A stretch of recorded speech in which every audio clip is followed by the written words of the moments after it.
میں نے بجائے معذرت خانہ رویہ اڈاپٹ کرنے کے پورے پیشن کے ساتھ، پورے جذبے کے ساتھ، پورے کانفیڈنس کے ساتھ اپنی بات لوگوں تک پہنچائی ہے. اس کے بغیر لوگ سیریس ہی نہیں لیتے بات کو. یہ من کر کے دنیا میں چینج نہیں آئے گی سر. چینج آئے گی نہ، بالکل یہ کہیں نہیں لکھا ہوا، لا ریفرنس پیش کر، یہ نہ سے چینج آتی ہے. یہ ویسے ایک جز ہے، ویسے تو پورا شعر ہے کہ نہ میں وابی نہ میں بابی، میں ہوں مسلم علمی کتابی. اور اس کا جو فائنل ورژن ہے وہ ہے کہ مرنے سے پہلے اے مسلمان کر لے اس پہ غور، کتابوں کا خدا اور ہے بابوں کا خدا اور. جس کا تعارف کتابوں سے ہوتا ہے نا وہ اللہ اور ہے، اور جو بابے جس کا تعارف کرواتے ہیں وہ اپنے ذوم میں تو اسی اللہ کا کروا رہے ہیں، لیکن وہ تعارف اللہ کا نہیں ہے. تو چونکہ میں پورے کانفیڈنس سے بات کرتا ہوں تو بعض کا لوگ یہ بھی سمجھتے ہیں یہ تکبر میں کر رہا ہے. نہیں، تکبر نہیں، یہ میرے ایمان کا تقاضا ہے.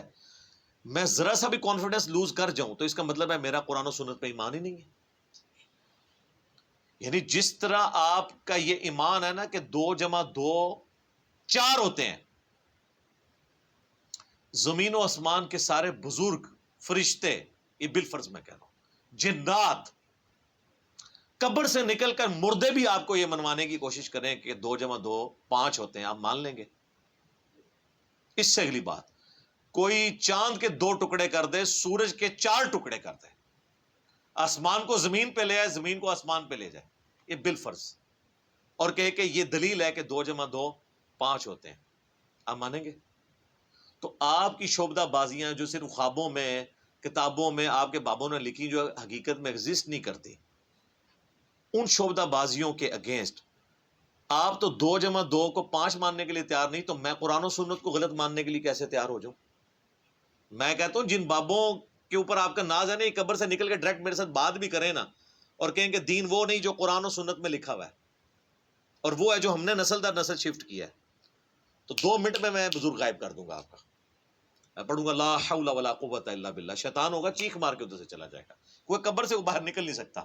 یہ اللہ کا فتویٰ ہے سورہ یاسین میں اور سورۃ الواقعہ میں کہ جو مر گیا نا وہ واپس نہیں آ سکتا. حضرت عیسیٰ علیہ السلام بھی جو مردہ زندہ کرتے ہیں وہ دنیا میں واپس نہیں آتا تھا، وہ وقتی طور پر صرف ان کے نبی ہونے کی گواہی دیتا تھا، اور یہ صرف یہ حضرت عیسیٰ کا ہی معجزہ ہے، چلتا پھرتا نہیں تھا، بس مردہ وہ ہوتا پھر واپس دوبارہ جائے. مردہ نہیں واپس آ سکتا تو ناٹ ایٹ آل. کہانیوں میں آپ جتنے مرضی واپس لاتے رہے، وہ ہندوؤں کے پاس بھی بڑی کہانیاں اس طرح کی موجود ہیں. تو چونکہ میں پورے پیشن کے ساتھ بات کرتا ہوں نا، تو اس کے اگینسٹ انہوں نے پتا کہ گالی ڈیوائس کی ہے، گستاخ ہے، بے ادب ہے، بات کرنے کی تمیز نہیں ہے. واللہ اگر میں قرآن و سنت سے آپ کو حوالے دینا شروع کروں نا اور میں آپ کو بتاؤں نا، تو آپ بڑی بڑی ہستیوں پہ گستاخی کا فتویٰ لگاتے. چلے میں آپ کو حصول برکت کے لیے ایک بات بتا دیتا ہوں. صحیح بخاری میں کم از کم 4 جگہ پہ سیدنا ابو بکر کا خطبہ آیا ہے نبی علیہ السلام کی میت کے اوپر. حدیث کے الفاظ ہیں کہ سیدنا ابو بکر آئے، حجرہ عائشہ میں داخل ہوئے، سلام اللہ علیہ، نبی علیہ السلام کی مبارک چادر آپ کے مبارک چہرے سے ہٹا کر ماتھے پہ بوسہ دیا اور کہا اللہ کے نبی آپ پر اللہ 2 موتیں جمع نہیں کرے گا، ایک موت آپ کو آنی تھی وہ آ گئی، اب آخرت کی ہمیشہ کی زندگی ہے یا نہیں. باہر آ کر خطبہ دینے لگے تو دیکھا سیدنا عمر نے تلوار اٹھائی ہے، اور وہ کہہ رہے ہیں کہ جو کہے گا نبی علیہ السلام مر گئے ہیں میں اسے قتل کر دوں گا. تو اسی کا جواب اصل میں سیدنا ابو بکر نے دیا، کیونکہ حضرت ابو عمر سمجھتے تھے کہ رومن اور پرشین امپائر کے گرنے کی پروفیسیز نبی علیہ السلام نے کی ہیں، تو ابھی تو وہ گری نہیں ہے، آپ جا ہی نہیں سکتے. تو جس طرح موسیٰ علیہ السلام 40 دن کے لیے کوہ طور پہ چلے گئے تھے، نبی علیہ السلام بھی وقتی طور پہ گئے ہیں، ڈورمنٹ کنڈیشن میں واپس آ جائیں گے پھر. تو اس کی نفی کی کہ 2 موتیں نہیں ہوں گی. اب آپ کو چونکہ موت آ چکی ہے، اب واپس نہیں آپ دنیا میں آئیں گے، اب آخرت کی زندگی ہے. اور حمد و صلات کے بعد سیدنا ابو بکر نے پہلا جو جملہ بولا پورے کانفیڈنس، پورے پیشن کے ساتھ، وہ پاکستان کے قانون 295C کی جو یہ ایکسپلینیشن مانتے ہیں مولوی، اس میں تو وہ گستاخانہ بنتا تھا، میرے نزدیک نہیں، ان کے نزدیک. اور ہم نے سوشل ایکسپیریمنٹ کیا ہے لوگوں سے پوچھ کے کہ اگر کوئی شخص اس طرح کہے تو لوگوں نے بہت بڑا گستاخ ہے جس نے یہ کہا ہے. تو بعد میں بتایا سیدنا ابو بکر ہے. کیا کہا؟ الا آگاہ ہو جاؤ، من کان یعبد محمدا فإن محمدا قد مات، جو کوئی بھی تم میں سے محمد کی عبادت کرتا ہے یا کرے گا، وہ جان لے کہ محمد مر چکے، وصال نہیں فرما چکے، مر چکے، مات۔ اور پھر آپ رضی اللہ تعالیٰ عنہ نے ساتھ ہی فرمایا وَمَنْ كَانَ يَعْبُدُ اللَّهَ فَإِنَّ اللَّهَ حَيٌّ لَا يَمُوتُ، اور جو کوئی اللہ کی عبادت کرتا ہے اور کرے گا، وہ جان لے کہ اللہ کو کبھی موت نہیں آئے گی، وہ ہمیشہ زندہ رہے گا۔ اب میرا سوال ہے کہ صحابہ میں کون نبی علیہ السلام کی عبادت کرتا تھا؟ تو یہ فرضی جملہ کیوں بولا؟ یہ ہوتے تو یہ کہتے ہو لے ممبر تو تھلے فرضی جملے بول رہے، شرک ختم ہو چکے اور تو سانو فرضی گلاں کرنا ہے، سانو نہیں پتا کہ عبادت کرنی ہے، فرضی جملہ ہے نا۔ ہاں قرآن کی آیت پیش کرنے کا تو رائٹ تھا، وہ آیت بھی پڑھی انہوں نے، انک میت وانہم میتون، سورہ الزمر آیت نمبر 30، اے نبی تمہیں بھی مرنا ہے، تمہارے مخالفین کو بھی مرنا ہے۔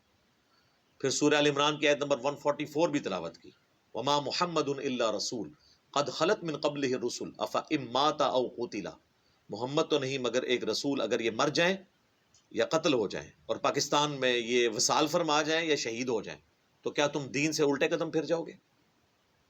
یہ آیت انہوں نے اپنی بات کے ثبوت میں دی، یہ آیت ہی کافی تھی، اپنا فرضی جملہ کیوں بولا؟ یہ کہتا ہے نا جی حدیث میں الفاظ ہوتے ہیں نہیں، آیت میں نہیں ہے، کیوں بولتا ہے؟ لیکن اس کے مخالف نہیں ہوتے ہیں، اس کو سپورٹیو ہوتے ہیں۔ وہ بولتا ہوں تو جناب آپ کے دماغ میں ڈرل ہوتی ہے نا سر، اس کے بغیر تو سمجھ نہیں آتی۔ میں جب بھی حدیث اسامہ ابن زید والی بیان کرتا ہوں بخاری اور مسلم سے، کہ جب ایک میدان جنگ میں ایک کافر ان کے تلوار کے نیچے آیا تو اس نے اس کو کلمہ پڑھ دیا، پھر بھی انہوں نے اسے قتل کر دیا، اور بعد میں دل میں قلق آیا کہ مجھ سے غلطی ہوئی ہے، نبی علیہ السلام کو خود ہی جا کے بتا دیا، یا رسول اللہ اس نے کلمہ پڑھا تھا۔ آپ نے فرمایا اسامہ کیا تو نے اس کو کلمے کے بعد بھی قتل کر دیا؟ کہ یا رسول اللہ اس لیے کہ وہ ڈر کے کلمہ پڑھ رہا تھا۔ آپ نے فرمایا کیا تو نے اس کا دل چیر لیا تھا؟ اسامہ تو کیا کرے گا جب وہ قیامت والے دن کلمہ پڑھتا ہوا اللہ کے حضور تیرے خلاف مقدمہ قائم کر دے گا؟ اسامہ تو کیا کرے گا؟ اسامہ تو کیا کرے گا؟ آپ یہ جملہ ریپیٹ کرتے رہے، حتیٰ کہ حضرت اسامہ کہتے ہیں میرے دل میں خواہش ہوئی آج سے پہلے میں کافر ہوتا، آج کلمہ پڑھ کے مسلمان ہوتا اور میرا یہ گناہ تو کم از کم دھل جاتا۔ تو یہ حدیث کے اندر میں ایک جملہ بولتا ہوں جو اس میں لکھا نہیں ہے، لیکن وہی ہے جس طرح حضرت ابوبکر نے جو کچھ بولا وہ قرآن حدیث میں لکھا کوئی نہیں ہوا تھا، من کان یعبد محمدا فإن محمدا قد مات۔ تو میں کیا جملہ بولتا ہوں کہ حضرت اسامہ نے یہ نہیں کہا کہ جی یا رسول اللہ میں نے دل چیر لیا تھا کیونکہ میرے گھوڑے کے قدموں سے جو خاک اڑے گی اور وہ میرے گھوڑے کے نتنوں میں بیٹھے گی، اس کو بھی کوئی امت کا بڑے سے بڑا بزرگ غوث کتب ولی نہیں پہنچ سکتا، اور وہ تو سارے دل کا حال جان لیتے ہیں، ان کو تو کشف القبور بھی ہو جاتا ہے، تو میں تو ان کا امام ہوں، جی یا رسول اللہ میں نے دل چیر کے دیکھ لیا تھا، میرے سے تو کوئی چیز چھپی نہیں رہی، مجھے تو علم غیب بھی ہے۔ یہ جو میں انالیسس کرتا ہوں نا، یہ اصل میں ان کے دماغ میں کرتا ہے ڈرل، جنہوں نے ہدایت لینی ہے، اور جو گمراہی پہ تلے ہیں نا ان کو یہ تلوار کی طرح ان کے دل پہ جا کے لگتا ہے، وہ تو کہتے ہیں جناب یہ تو شکل بھی نہیں ہم نے دیکھنی، ہے ہی گستاخ ہے۔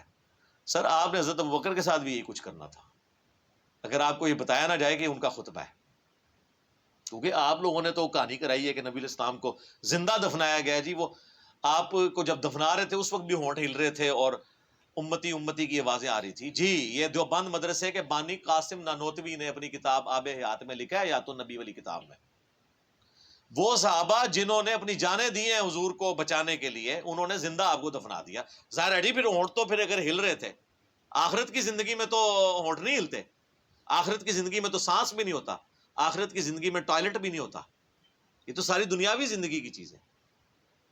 اور عباس رضوی صاحب جو بریلوی عالم ہیں، انہوں نے حیات النبی پہ کتاب لکھی، جو امام بیہقی کی کتاب ہے نا حیات الانبیاء فی قبورہم، اس کی شرح لکھی انہوں نے، تو اس میں انہوں نے آب حیات کے اس جملے کو کوٹ کر کے کہا کہ تم لوگ جو ہے نا وہ اس کو قاسم نوتوی کو کچھ نہیں کہتے ہیں، ہمارا کم از کم یہ والا عقیدہ نہیں جو دیوبندیوں کا ہے، ہم کہتے ہیں کہ حضور فوت ہو گئے ہیں۔